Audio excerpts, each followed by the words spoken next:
Hi, I'm Dr. Hugh Van Q. I'm with Bones and Beyond. And today I want to talk about more of the coronavirus, okay? I would like you guys to understand more about the virus before you make a judgment if this is something that's very deadly and dangerous to your own body and health. First thing is, okay, the coronavirus is not deadly to most of us. If you don't have any underlying conditions, like cancer or other autoimmune conditions, it's not life-threatening. And then if you're not a heavy smoker, then it's not going to be as bad. Right now, what we do know is that most of the people who are dying from this coronavirus is that they're in poor health. A lot of them are heavy smoker. Like some of them smoke like a pack, 2 packs a day.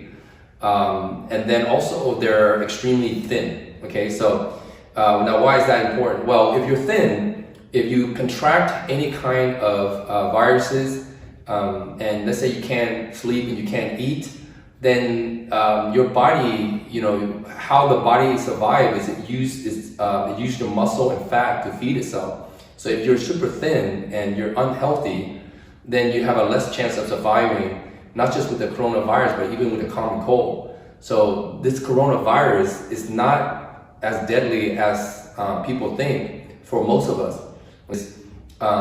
Now, the virus is the virus, okay? It's gonna be around us, whether it's coronavirus or the cold or the flu. So there's certain things that we can do to prevent, like which I went over, wearing a mask, sanitizing your hand, and make sure you sanitize your home. That's some of the ways to decrease the odds of getting the virus. But what you should be doing in this time of uncertainty is try to understand more about your own health so that you don't have to be afraid if you contract the coronavirus or a cold or a flu.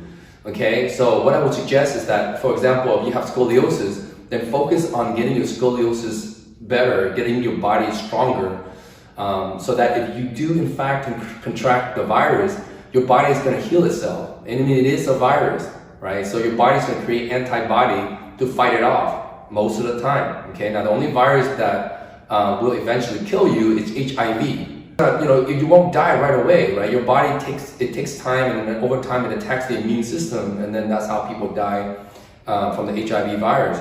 But now they have medication on that, so that's not life-threatening like it once did about 20 or 30 years ago. So just to summarize what I'm trying to say is that when there's a time of crisis like this, first try to understand your own health so that you can actually evaluate and think for yourself that, hey, I'm not in danger of dying if I actually contract this virus because I'm in fairly good health. If you're not, then you need to work on it. If you are, for example, overweight, then you want to trim down a little bit. If you're super thin, then you want to actually bulk up a little bit, gain some muscle mass, gain some fat. So there's a lot of ways that you can actually do something about it right now to actually improve the odds of not just survival, but improve the odds of quicker recovery. Okay, so I would like you guys not to panic because you don't really understand about this virus. Try to understand exactly what this virus is first before you actually jump to the conclusion that this is something that is life-threatening to you or your family. Okay, so thank you for watching the video and take care.